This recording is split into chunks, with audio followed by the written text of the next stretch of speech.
안녕하세요. 조건부 증여라는 말을 들어보신 적이 있으신가요? 부모님이 자식들에게 재산을 증여했다는 말을 많이 들어보셨을 거예요. 부동산 정책으로 인해 양도세가 중과되는 상황이면 어차피 세금으로 낼 바에는 자식에게 증여하고자 생각하는 사람들이 많아지고 있어요. 그런데 무작정으로 부동산을 주었다가 후회하는 사례도 늘어나고 있으므로 계획을 세워서 증여를 하는 것이 좋겠어요.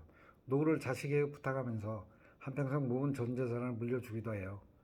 하지만 증여 후 자식들이 잘 챙겨주지도 봉양을 하지도 않으면 어떻게 될까요? 자식들을 상대로 증여한 재산의 반환을 청구하는 소송을 제기하는 경우도 발생해요.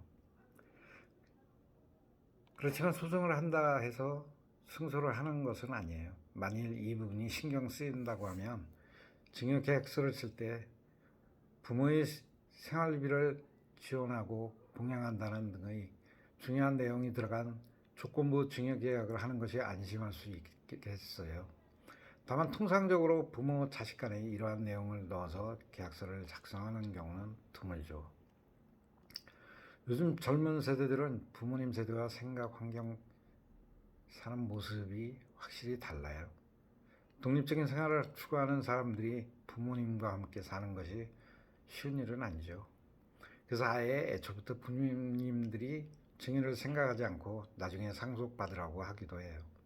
아니면 본인의 노후 자금을 약간 정도만 남겨두고 증여를 해주기도 해요.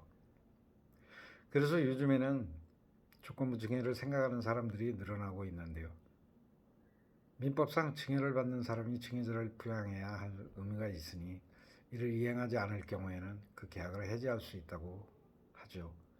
당연히 계약할 때 부양하는 것을 조건으로 내세울 수 있다는 것이에요. 이럴 경우 생기는 중요한 문제가 바로 세금이에요. 부모는 증여세를 납부하고 자식은 취득세를 납부하는데요. 부동산이냐 금전이냐에 따라서 적용하는 것이 다르니 잘 알고 있어야 하겠죠. 만약 증여한 것을 취소할 경우 어떻게 해야 될까요? 첫 번째로 처음부터 없었던 것으로 세금 역시 반환하거나, 둘째, 애초 증여한 것은 납부하고 되돌리는 것은 그냥 반환하는 것. 마지막으로 처음도 세금 부과, 되돌리는 것도 세금 부과를 하는 것인데요. 세법은 증여세 신고 기간을 증여일이 속한 달의 말일부터 3개월까지로 정하고 있어요. 이 기간 안에 세금을 납부하면 되는 것이고, 만약에 이 기간에 계약을 취소한다면 증여세는 부과되지 않아요. 하지만 취득세는 부과되오니 잘 알아두셔야겠어요. 3개월이 지나고 6개월 이내에 계약을 취소했다면 최초 증여한 것에 대해서만 증여세를 내면 되고요. 6개월이 지나고 취소할 때는 처음 증여한 것도 내야 하고 나중에 반환하는 것에 대해서도 증여세를 내죠. 계약 후 3개월 이내에 취소했을 때 그 손해가 가장 적은 것이에요. 지금까지 부동산 증여 중에서도 조건부 증여와 그것을 취소했을 때의 세금에 대해 알아보았어요. 새로 시작하는 한 주도 좋은 일들만 가득하세요. 감사합니다.